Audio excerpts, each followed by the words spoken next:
रोहयो भ्रष्टाचार, दोषी अधिकाऱ्यांवर कारवाई करा. शेतकऱ्याची जिल्हाधिकाऱ्यांकडे धाव. 2 वर्षांपासून तक्रारींकडे दुर्लक्ष केल्याचा आरोप. थिगळखेडा येथील प्रकरणाने खळबळ. केदारखेडा. प्रतिनिधी बी.के. धसाळ. महात्मा गांधी राष्ट्रीय ग्रामीण रोजगार हमी योजनेतील रोहयो भ्रष्टाचाराच्या तक्रारींवर 2 वर्षांपासून कोणतीही कारवाई न झाल्याने आता हे प्रकरण जिल्हाधिकाऱ्यांच्या दरबारात पोहोचले आहे. थिगळखेडा ता. भोकरदन येथील शेतकरी सुदाम गाडेकर यांनी या प्रकरणातील दोषी आणि भ्रष्टाचाराकडे जाणीवपूर्वक दुर्लक्ष करणाऱ्या अधिकाऱ्यांवर सेवा शिस्तभंगाची कारवाई करण्याची मागणी निवेदनाद्वारे केली आहे. बोगस मजूर आणि नातेवाईकांच्या खात्यावर रक्कम. थिगळखेडा येथे रोहयो अंतर्गत राबवण्यात आलेल्या फळबाग लागवड योजनेत मोठा आर्थिक गैरव्यवहार झाल्याचा आरोप गाडेकर यांनी केला आहे. कृषी सहाय्यक सुनील रोकडे आणि रोजगार सेवक राजू अण्णासाहेब ढवळे यांनी संगनमताने मस्टरमध्ये बोगस कामगारांची नावे घुसविली. प्रत्यक्षात काम न करणाऱ्या आपल्या नातेवाईकांच्या बँक खात्यावर शासकीय रक्कम परस्पर वळवून घेऊन शासनाची फसवणूक केली, असा खळबळजनक दावा तक्रारदाराने पुराव्यांसह केला आहे. प्रशासकीय दिरंगाईवर प्रश्नचिन्ह.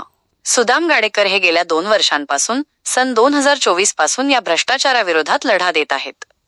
त्यांनी यापूर्वी उपमुख्य कार्यकारी अधिकारी, जिल्हा परिषद, उपजिल्हाधिकारी रोहयो, जिल्हा कृषी अधिकारी जालना, गटविकास अधिकारी भोकरदन या सर्व विभागांकडे पुराव्यांसह तक्रारी केल्या होत्या.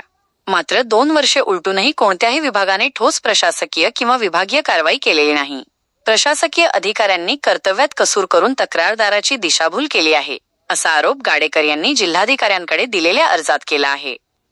कायदेशीर तरतुदींचा आधार आणि इशारा. या प्रकरणाचे गांभीर्य लक्षात घेता गाडेकर यांनी महाराष्ट्र नागरी सेवा शिस्त व अपील नियम 1979 अंतर्गत दोषींवर कारवाई करण्याची मागणी केली आहे. तसेच भ्रष्टाचाराकडे दुर्लक्ष करणे हा देखील भ्रष्टाचार प्रतिबंधक कायदा 1988 नुसार गुन्हा असल्याचे त्यांनी निदर्शनास आणून दिले.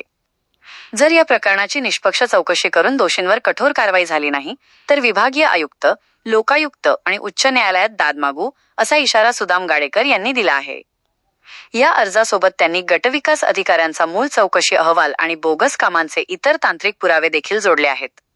आता या सुस्त प्रशासकीय यंत्रणेवर जिल्हाधिकारी काय कारवाई करतात याकडे संपूर्ण जिल्ह्याचे लक्ष लागले आहे.